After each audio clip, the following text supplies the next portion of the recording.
So I'm pretty sure I've stated this before, but for those of you who don't know, my favorite 2D platformer of all time is indeed Donkey Kong Country 2. Yeah, I'm not sure if it's the nostalgia, the pirates, or the idea that this is potentially a fantastic sequel to an already great game called Donkey Kong Country. Fundamentally, DKC 2 isn't that much different than the original DKC. You know, it uses the same system that made the original. Hell, DKC 2 is even on the same console, the SNES. Though despite the fans often claiming that DKC 2 is better than DKC 1, it was DKC 1 on the mini SNES. And since this is a favorite of mine, it might be hard to not be biased with this game specifically. But I'm gonna give it my honest best try. No game is perfect after all. Even favorite games have flaws. It's just being able to perceive them, and I do have a few issues that I can see with this game. However, are those issues severe enough for me to start lobbing off points and the ability to recommend the game? Well, there's already a tough spot recommendation. I don't think it would be wise to recommend this game to beginners. This game is considered rather challenging for 2D platformers. Maybe it would be wise to consider Mario or Kirby depending on your experience with video games before tackling this one. DKC is a similar issue, but this game, let's just say it doesn't take long for this game to start ramping up the difficulty. It isn't brutal by any means, but this game will test reflexes and hand strength for sure. So with all that out of the way, I say let's give this game a try.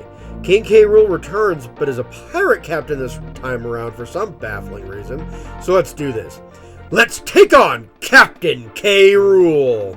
And yes, I'm well aware that his name is supposed to be Captain Cruel, and that you're supposed to pronounce the name like that, but I don't care. I prefer K. Rool over Cruel, and y'all can't stop me. Anyway, Donkey Kong is relaxing after the last game. He saved his bananas and is chilling by the beach.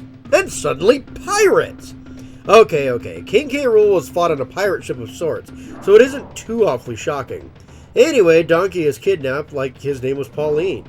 The Creme crew wanted the banana horde, but Diddy and his new girlfriend Dixie decided they went too far to get the banana horde back the last time. So off Diddy and Dixie go on a new adventure, sneaking aboard a ship and going past lava, a swamp, a theme park, some beehives, and a haunted forest.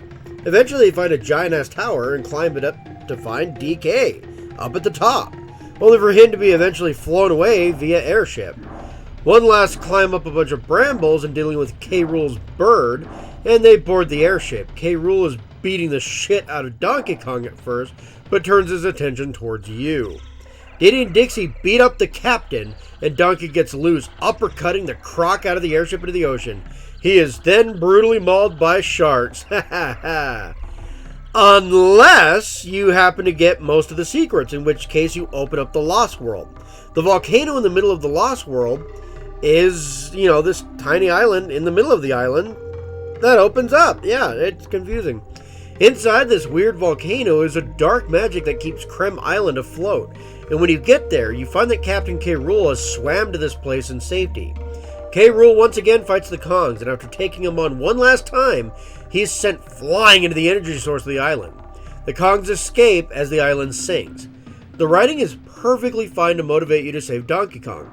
It'd be like saving Mario. In Luigi's Mansion, of course. It isn't super original, but it does work. The writing of the Kongs work too, though you need to pay for tips this time around. The Kongs are still funny overall. Now the Kongs, once again, look great too. Hell, Diddy or Dixie celebrate at the end of every stage with either a kick-and bass stereo or a badass guitar solo. These give the Kongs plenty of personality, and in certain stages when you take out Kremlins, not only do they make sounds, they sometimes splash water in the bottom of the screen. In lava pits you get a puff of smoke as well. This makes defeating foes more entertaining. During boss fights, the Kongs even panic in cartoon fashion. Naturally, the game also looks fantastic from the backgrounds to the foregrounds. The setting looks amazing. The level themes are fantastic too. Swamps, lava pools, and the haunted forests are normal, sure. But the roller coasters, the brambles, the ship levels, hell, even the beehives make up for it. Very creative. The levels look amazing, the animal buddies have great designs, the boss fights and enemies look fantastic, and are mostly pirate themed. And even the map screen looks great. The map screen music is also tense, along with the music in the tower levels, which are some of the harder levels in the game. The music in this game is amazing though. The mining music, the different music themes for all the boat levels, the lava pit music, the boss music, the bonus music. I love all of it. One of my favorite gaming tracks are Sticker Brush Symphony, the calming track that plays in the bramble levels that are some of the hardest in the game. My favorite track from this game though is Forest Interlude, a beautiful track playing as you climb up ghost ropes. Yeah, it's a little weird, but the song is amazing. This game is charming as all hell. From the Kremlings that look all like pirates to one of my favorite all-time OSTs, this game is incredibly charming. So the gameplay in DKC 2 is very similar to the gameplay in DKC 1. Diddy is faster, jumps higher, and moves better. But Dixie can spin with her big-ass ponytail and float slowly to the ground. Diddy feels better, but if you're having trouble with platforms, Dixie's helicopter spin is near game-breaking. A new move the Kongs have is if you have both Kongs, Diddy or Dixie can pick each other up and throw the partner to reach higher ledges. This is actually pretty fun. Be careful though, if you throw your partner into dangerous situations or throw them onto the ground, you could end up losing them. Outside of that, the animal buddies return. Rambi has a new charge-up move, and so does Unguard. These allow fast bursts of speed, and is now how you open walls and doors. Yeah, originally these guys could just break through walls, but now you have to charge up, which is kinda dumb, but the move itself is great. Squawks the Parrot is back, but instead of just holding a lamp in one level, he actually carries the Kongs and flies. This is awesome, and he has projectiles? Totally cool. However, he can be a bit unruly at high speeds, and his projectile arc makes him kind of a pain to hit. Yeah, damn. He also has a massive hitbox when he's actually carrying the Kongs. Quox is a purple parrot that shows up briefly too, but he just slowly flies you downward and eventually drops you. Neat. Squidder the Spider is here though, and possibly the best animal buddy of all time. He has a projectile that is way easier to aim than Squawks' projectile and can make platforms in mid-air. You can only make 2 platforms at a time and they have time limits, but this is still really cool. Meanwhile, Ratley kinda sucks. He's more or less a playable spring. He bounces with every movement and I'm always clenching every time I have to play as him, especially with tighter platforming. Yeah, he can charge up for a high jump and he can bounce off of zingers though, so he is useful. But that's all the animal buddies and the Kongs. Honestly, the gameplay works really well here, and even Ratley, the one that I find to be a bit unruly, still works well enough to get you through all the levels. That being said, did you notice that I mentioned when Squawks is carrying the Kongs that his hitbox is huge, implying that there are times that you get to play as Squawks without actually carrying the Kongs? Yeah, some of the levels require you to play an animal buddy this time around. Since animal buddies pull a Yoshi and run when you get hit with them, these levels must be one hit and you're done, right? Well, no. See, they have new barrels that allow you to transform into the animal buddies, giving you 2 hits if you have both Kongs still. Also, Squawks doesn't work that way. Some of the levels you can either transform as him, making your hitbox smaller, or he carries you, making his hitbox huge. So, yeah, there's that. While this can be seen as annoying, it adds a certain layer of challenge to some levels. You aren't supposed to be speedrunning these after all. I think it's a cool idea that some of the levels are designed around the specific animal buddy, like running from King Zing as Rambi, or swimming as Unguard. These levels, while challenging, can be really fun, but naturally there's a lot of levels where you get to play as the Kongs too. These levels can be beat with either Diddy or Dixie and have plenty of variety while still feeling like a natural progression of your abilities. Some levels are a race against water or poison, while some only have one level being an auto-scroller. Actually, there are a lot of vertical levels this time around. What I mean by this is, unlike DKC 1, which most of the time the levels had you moving mostly to the left or right, a lot of these levels are actually focusing on up and down. Some levels are completely horizontal though, and some levels combine both elements. Dodging things above you while climbing up can be a bit of a pain though. It doesn't happen all the time, and climbing works well enough to be fun while you dodge enemies and traverse areas. See, some of these levels actually have a lot of ropes that you gotta climb up and move to the side and all sorts of stuff like that. Some levels have some gimmicks though, like turning lava into normal water with a seal, or ghost robes that vanish after a certain amount of time. These work perfectly fine. Actually, the hardest levels are oftentimes the bramble levels and the tower levels. Yeah, the theming will tell you a bit about what you're in for when you actually enter a level. Brambles have you traverse walls of spikes and thorns, making all the flying and jumping very dangerous. And tower levels are climbs up extremely dangerous terrain and traps. Honorable mention to the beehives too. You have to stick to walls to climb up. You have honey that you're basically stuck to. And the roller coaster levels, which are just plain fun and at one point, haunted! The boss fights are all improved here as well. Even the first boss, the Crow, is simple, but more involved than just jumping on him. You have to hit him with his actual eggs.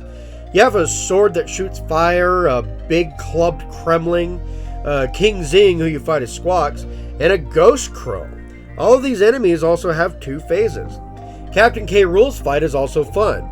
He's super aggressive with you dodging all sorts of cannonballs and smoke attacks until you can actually attack him, which isn't easy at all. And you know what else isn't exactly easy? Getting everything this game has to offer. Not only are these levels and fights great, but you get things for exploration and beating the boss fights. Each boss will give you a Crem coin for beating them. You also get Crem coins for finding and completing bonus rooms and bonus barrels. Some of these are hidden well. One really gave me shit. Y'all remember that auto-scrolling level I mentioned earlier? You had to find a false wall and run down these Kremlins to find this door. You can technically see the door, but damn, this bonus room. I never found this place as a kid. Stupid bonus room, but false walls and obstacles aren't too uncommon, so I'll blame myself for that one.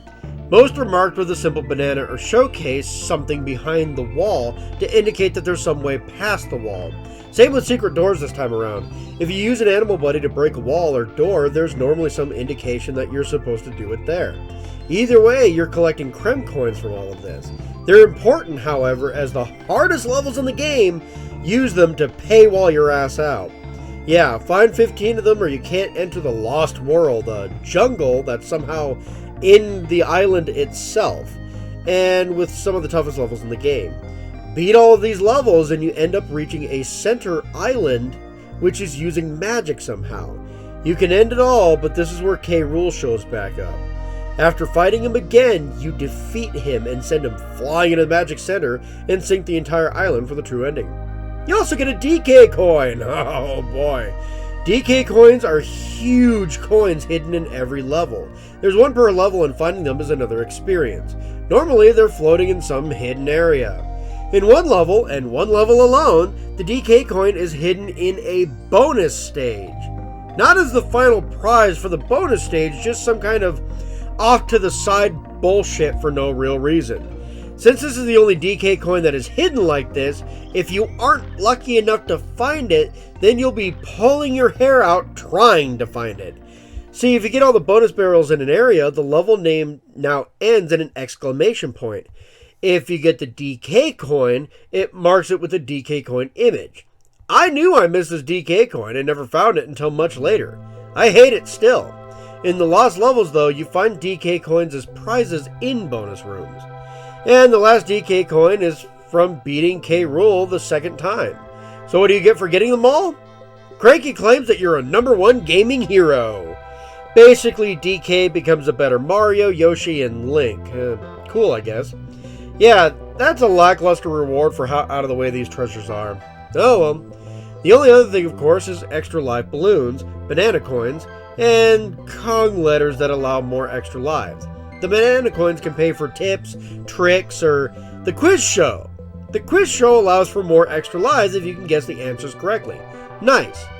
Overall, while the only thing really rewarding you is Crem coins, tracking down DK coins is mostly fun experience outside of that one particular example. But if you have an urge, a need to collect more useless collectibles, the advanced version has you covered. More pictures and cameras as well as golden feathers. The feathers help boost a version of Espresso for a minigame, and there's a helicopter minigame with combat. It's just for the hell of it. It's more busy work, not really my thing, but it isn't terrible and adds to an already great game, so that's fine. The only issue with the gameplay is the added slipperiness and some of the rope issues. They're admittedly a problem in DKC 1 Advanced as well, but here it's just kind of worse. Not because the gameplay drastically changed, just DKC has more rope levels based in general. The smaller camera doesn't bode well here either. This isn't game-breaking by any means, but it still makes some levels overly annoying to complete, when the SNES version just had more buttons and better controls. There's also a new boss fight too. Yeah, on top of the tower doesn't have a boss fight. Normally, you just find, DK and a Creme coin there. In the advanced version, there's a brand new boss fight here. Other than that, this version is perfectly playable. It is a great recreation that only falters on visual and music, but even those are good for the Game Boy Advance era. Still, this is perfectly playable version. If for some reason you only have a Game Boy Advance, but you don't have this game, I'd recommend trying it out. Maybe one day Nintendo will actually distribute this version of the game to more people so they can enjoy the extra content.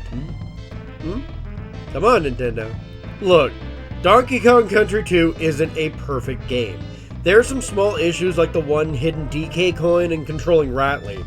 Overall though, this game is damn good. The issues are smaller issues and not enough to really say that I can't recommend the game because of them. The game has decent writing and even good for the time. The visuals and sounds are fantastic, and the gameplay is absolutely great, with level design working really well. Some of the secrets do unlock things, while others are just there for a bit of fanfare. Overall, still fun though. Yeah, this game is challenging, and I can't recommend it to newer gamers, but if you have some experience, I would recommend this game heavily. DKC 2 is a lot of people's favorite game of all time, and for very good reason. It is a solid 2D platformer and considered one of the best. This game is a masterpiece sitting on the SNES, a solid 10 out of 10. The advanced version is a solid remake of the game as well. It gives you more to do while lowering the sound and visual quality due to the hardware limitations. But the extra stuff isn't terrible, and the original game is still solid here. But that's all the time I have to recommend this awesome game to you guys. As always, liking the video, subscribing, and commenting really does help my channel. You can hit the bell for live updates, as I stated before. I'm ending this marathon with DKC 3, so take care, my minions. We'll see you next time. Bye-bye.